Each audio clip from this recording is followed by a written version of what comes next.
Welcome to MT blog. আপনারা সকলে কেমন আছেন জানাবেন। আমি খুব ভালো রয়েছি। আর ভীষণ গরম। আমি এই হলে বসে আপনাদেরকে এই ব্লগটা করি। এখানে আমি ফ্যান চালাই না, কেননা আমি খুব সিম্পল একটা মোবাইল স্ট্যান্ড রেখে আপনাদের সাথে কথা বলি। আমার কোনো স্পিকার নেই, কোনো কিছুই নেই। আর রুমগুলোতে এসি রয়েছে, হলে এসি নেই, সেই জন্য আমাকে এই ব্লগটা বানাতে গেলে একটু তো গরম সহ্য করতে হয়, কিন্তু আপনাদের সাথে কথা বলতে গেলে বেশ আনন্দ পাই। সেই জন্য এই গরমটা ঠিক আছে, ইটস ওকে। সব কিছুর একটা প্রাইস আছে, তো কষ্ট না করলে তো কেষ্ট মেলে না। তো জানেন, অপরূপা সুন্দরী ছিলেন। কি ছিল না তার কাছে? শক্তি ছিল, বৈভব ছিল, ঐশ্বর্য ছিল, ক্ষমতা ছিল, প্রাচুর্য ছিল, প্রভাব ছিল, আর তার সাথে ছিল অফুরন্ত রূপ। কিন্তু তারও একাকিত্ব জীবন ছিল। তার ছিল একটা মানুষের বড্ড অভাব, যে তার কাছে থাকবে, তার দিকে মনোযোগ দেবে, তার কথা শুনবে, তার কাছে খানিকক্ষণ বসবে, তার সাথে একটু সময় কাটাবে, যেটাকে মনে হবে যেন হ্যাঁ, আমরা দুটিতে মিলে বেশ প্রেম ভালোবাসার কথা বলছি।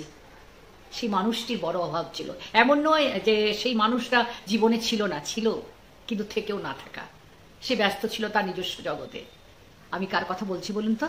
আমি বলছি ভানুমতির কথা। কৌরব বংশের বৌমা ভানুমতি। আর যার জন্য তার এই একাকিত্ব জীবন, সব থেকেও ভালোবাসার বড্ড অভাব, একটা কম্প্যানিয়নের অভাব, সে হচ্ছে দুর্যোধন, তার স্বামী। তো দুর্যোধন নিজের রাজত্ব, রাজকার্য, প্রতিশোধ স্পৃহাতে তার যে ভীষণ নেশাই মত্ত আর কি, প্রতিশোধের নেশাই মত্ত, সেই সব নিয়ে সে ব্যস্ত থাকতো। তার মেনলি তার রাজত্ব, রাজা, সে শক্তি, ক্ষমতা, তার একটা নিজস্ব জগৎ, তাই নিয়ে সে ব্যস্ত থাকতো। সে সময়ই দিতে পারতো না ভানুমতির দিকে। ভানুমতি কে? তার বউ, এবং ভীষণ সুন্দরী। এবং খুব ভানুমতি এমন ছিলেন, সুন্দরী ছিলেন এবং গুণবতী ছিলেন, এবং কাব্যপ্রীতি ছিল তার। সৃষ্টিশীল কাজে তার ভীষণ রুচি ছিল। আর সেইখানেই দোর্দণ্ড প্রতাপ হচ্ছে তার হাজবেন্ড, একদম অপোজিট নেচারের। সে যুদ্ধ, প্রতিশোধ কিভাবে নেবে, যুদ্ধ করবে, কার কাছ থেকে কোনটা কেড়ে নেবে, এই সব দুর্যোধনের যা ক্যারেক্টার আর কি, তাই সে নিয়ে ব্যস্ত থাকতো।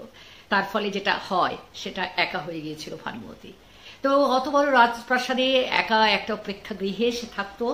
আর তার নিশ্চয়ই দাসী টাসী সমস্ত কিছু ছিল, আরো সহচরী ছিল, কিন্তু ভালোবাসার মানুষটি তার কাছে ছিল না। সেই জায়গাটা একটা গ্যাপ ছিল। তারপর সেই রাজপ্রাসাদে ঢোকে একটা সুদর্শন যুবক, যার গলায় ছিল সুর, আর চোখে ছিল সম্মান, আর তার রুচি ছিল সৃষ্টিশীল কাজে। তার নাম হচ্ছে উল্লুকা। তো সে আসতো সেই রাজপ্রাসাদে আর গান শোনাতে, গান শেখাতে। তার কণ্ঠে ছিল সুর, ভীষণ ভালো গাইতো। সুদর্শন যুবক, সম্মান দিত। অবভিয়াসলি ভানুমতি ভীষণ আকর্ষিত হয়ে যায়। দুজনেই দুজনেরকে ভালো লাগতে শুরু করে। আর ভানুমতির যে জায়গাটা খালি ছিল, সে জায়গায় ঢুকে পড়ে উল্লুকা। সবকিছু যখন দুর্যোধন ব্যস্ত তার রাজকার্য নিয়ে, তার কিভাবে সে পাণ্ডবদের সাথে যুদ্ধ করবে, একটার পর একটা রাজ্য কিভাবে জয় করবে, সেই সব নিয়ে যখন সে ব্যস্ত ছিল, তারই রাজপ্রাসাদের এক কোণে ঢুকে পড়ে একটা নিষিদ্ধ সম্পর্ক, একটা নিষিদ্ধ ভালোবাসার সম্পর্ক। উল্লুকা আর ভানুমতি বেশ যাচ্ছিল কয়েকটা দিন, জানেন। দিন কাটছিল, রাত আসছিল, দিন কাটছিল, রাত আসছিল। ভানুমতি খুব সুন্দরভাবে দিনাতিপাত করতে লাগলো। খুব খুশি ছিল, স্বাভাবিক। পরকীয়া নিষিদ্ধ সম্পর্কে খুশি তো খুব আসে, সে খুশিতেই ছিল। হঠাৎ করে একদিন বিপদ আসলো। সেইটাই পরকীয়ার কিন্তু কনসিকুয়েন্সেস হয় সব ক্ষেত্রেই। হঠাৎ করে সময়ের আগেই দুর্যোধন ঢুকে পড়লো রাজপ্রাসাদে। আর ঢুকে পরেই সে রানী গৃহে গেল, আর দেখলো সেখানে উল্লুকা আর ভানুমতির মত্ত প্রেম। দুর্যোধন, বুঝতেই পারছেন কি দুর্দণ্ড প্রতাপ, কি ভয়ঙ্কর রাগী উন্মত্ত। কিন্তু তার একটা ইমেজ ছিল, সে ছিল রাজা। তো তার ইমেজটাকেও তো তাকে রাখতে হবে, নইলে তো বাইরে বদনাম হয়ে যাবে।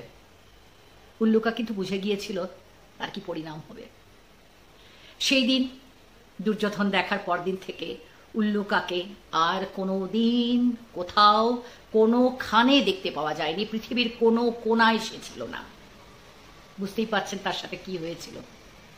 আর ভানুমতির স্থান হয়েছিল একটা কক্ষের মধ্যে, চার দেওয়ালের মধ্যে, না সে ছিল রানী, না সে ছিল দাসী, একটা অদৃশ্য ছায়ার মতো, একটা নিস্পর্শ ছায়ার মতো।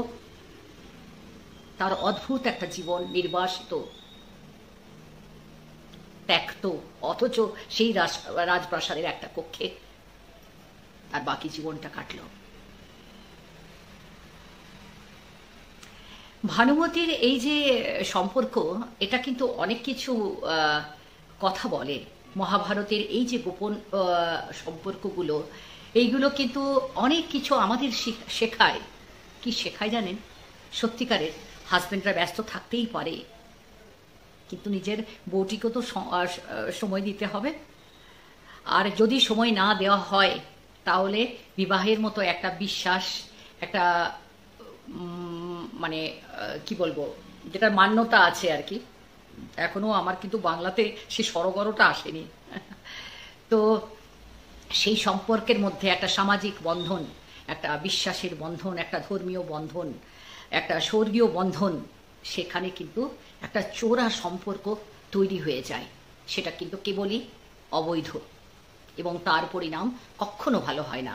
তো ভানুমতির কাহিনী কিন্তু এটাই বলে দেয় কি এখনো কিন্তু অনেক ভানুমতিরা রয়েছে।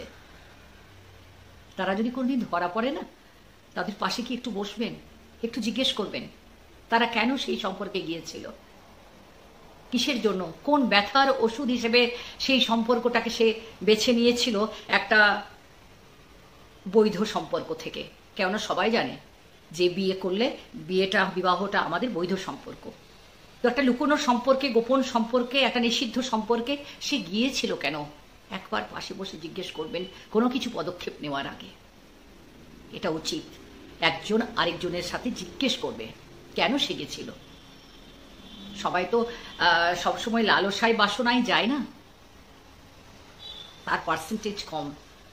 অনেক কিছু কারণ থাকে, যে কারণ বশত যেখানে হাজবেন্ডের সাপোর্ট পায় না, সঙ্গ পায় না, ভালোবাসা পায় না, মনোযোগ পায় না, সবচাইতে বড় কথা আর সবার মধ্যে স্পেশাল করে যখন সে রিকগনাইজ করে নিজের স্ত্রীর গুণকে, রূপকে এবং স্ত্রীর সাহচর্যকে, সবচাইতে বড় কথা যে তুমি আমার জীবনে এসেছো বলে আজকে আমার জীবন সফল, এইটুকু রিকগনিশন, এটাও কিন্তু একটা বিরাট মেডিসিন যে আপনাদের বৈবাহিক সম্পর্কটাকে মজবুত করার জন্য। এবং সেখানে কিন্তু যখনই সেই সম্পর্কটা মজবুত হয়ে যাবে, একজন আরেকজনের পরিপূরক ভাববে, এটা ভাববে না যে আমি ছাড়া সে কিন্তু দিব্যি আছে নিজের জগৎ নিয়ে, আমাকে পরোয়াই করছে না। এই ভাবনাটা যখন চলে যাবে, যখন এটা ভাববে যে আমাকে ছাড়া ওর জীবন কাটবে না, ও ভাববে আমাকে ছাড়া তার জীবন কাটবে না, এই যে একটা পরস্পরের উপর পরস্পরের বিশ্বাস, তো সেইখান থেকেই কিন্তু আবার করে যতই পুরনো বৈবাহিক জীবন হোক না কেন, ভালোবাসা কিন্তু তৈরি হয়। কেননা বিবাহ শুধু প্রেম নয়, শুধু ভালোবাসা নয়, বিবাহ কিন্তু দায়িত্ব। তার সংসারের প্রতি, তার পরিবারের প্রতি, সমাজের প্রতি, আগামী যে জেনারেশন আসছে তাদের প্রতি, সন্তানদের প্রতি, সবার প্রতি একটা দায়িত্ব, একটা কর্তব্য, এবং ধর্মের প্রতিও। সেই জন্য চলুন না, পরকীয়া নয়, আমাদের ভালোবাসার কেন্দ্রবিন্দু হোক আমাদের পরিবার, আমাদের পারিবারিক সম্পর্ক আর আমাদের স্বামী স্ত্রীর বন্ধন।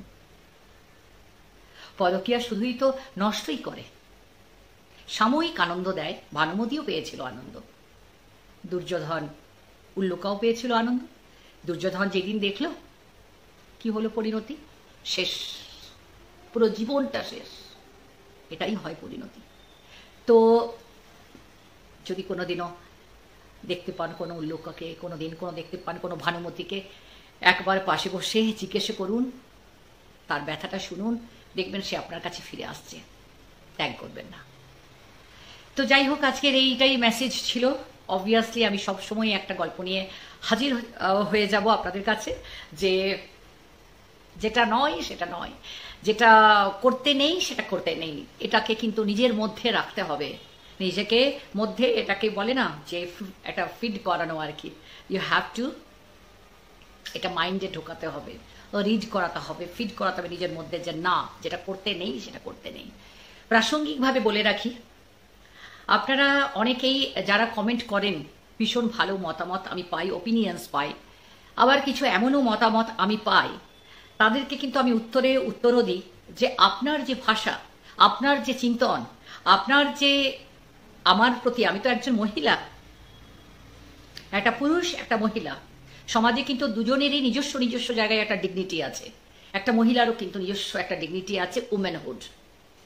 তো আপনার কিন্তু যখন আপনাকে লালন পালন করে আপনার মা, তখন একটা বাচ্চাকে স্পেসিফিক্যালি, সেটা যদি পুরুষ হয় অবভিয়াসলি, এই জন্য যে মেয়েদের ক্ষেত্রে মেয়েরা ইনবর্ন কিছু ইনস্টিংক্ট তাদের বা সামাজিক অনেক বাধা নিষেধ এত থাকে না, জন্ম নিলে এসে যতই মডার্ন ফ্যামিলি হোক, এখানে যাবি না সেখানে যাবি না, এটা করবি না ওটা করবি না, এই হেয়ার কাট চলবে না ওই হেয়ার কাট চলবে না, এত সব বাধা নিষেধ থাকে, আলাদা করে আর কিছু বোঝাতে হয় না।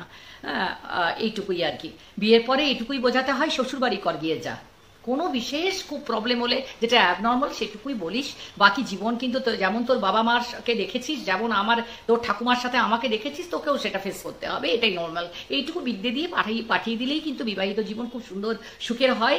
আদারওয়াইজ মেয়েদের বিবাহিত জীবনে যখনই ভাঙন আসে, বেশিরভাগ ক্ষেত্রে মেয়েদের বাপের বাড়ি বা মেয়েদের মায়েদের ইন্টারফিয়ারেন্সের জন্য। It is a very truth, কেননা আমি এমন একটা পেশায় আছি যেখানে আমরা কিন্তু সমাজের সত্যটা দেখতে পাই, যেখানে মেয়েদের একটা একটা করে মেয়ে তাদের মাদের যে ইন্টারফিয়ারেন্স রয়েছে বিয়ে দেওয়ার পরে মেয়ের সংসারে, তাতেই কিন্তু ঘরটা ভাঙে। Don't interfere. আপনার মেয়ে বেশ বড়, বেশ ম্যাচিওর্ড, তাকে তার সংসারটা করতে দিন তার মতো করে, তার স্বামীর মতো করে, তার শ্বশুর বাড়ির মতো করে, আপনার মতো করে নয়। এনিওয়েজ, এটা আবার অন্য লাইনে অন্য ইস্যুতে চলে যাচ্ছিলাম আমি। তো আপনি যে কমেন্টটা বা মতামতটা করছেন, সেখানে কিন্তু আমি বুঝতে পারি যে আপনার মা আপনাকে কি শিখিয়েছে। আর একজন মা তার বাচ্চাকে সেটাই শেখাতে পারে যেটা তার মা শিখে এসেছে তার মায়ের কাছ থেকে।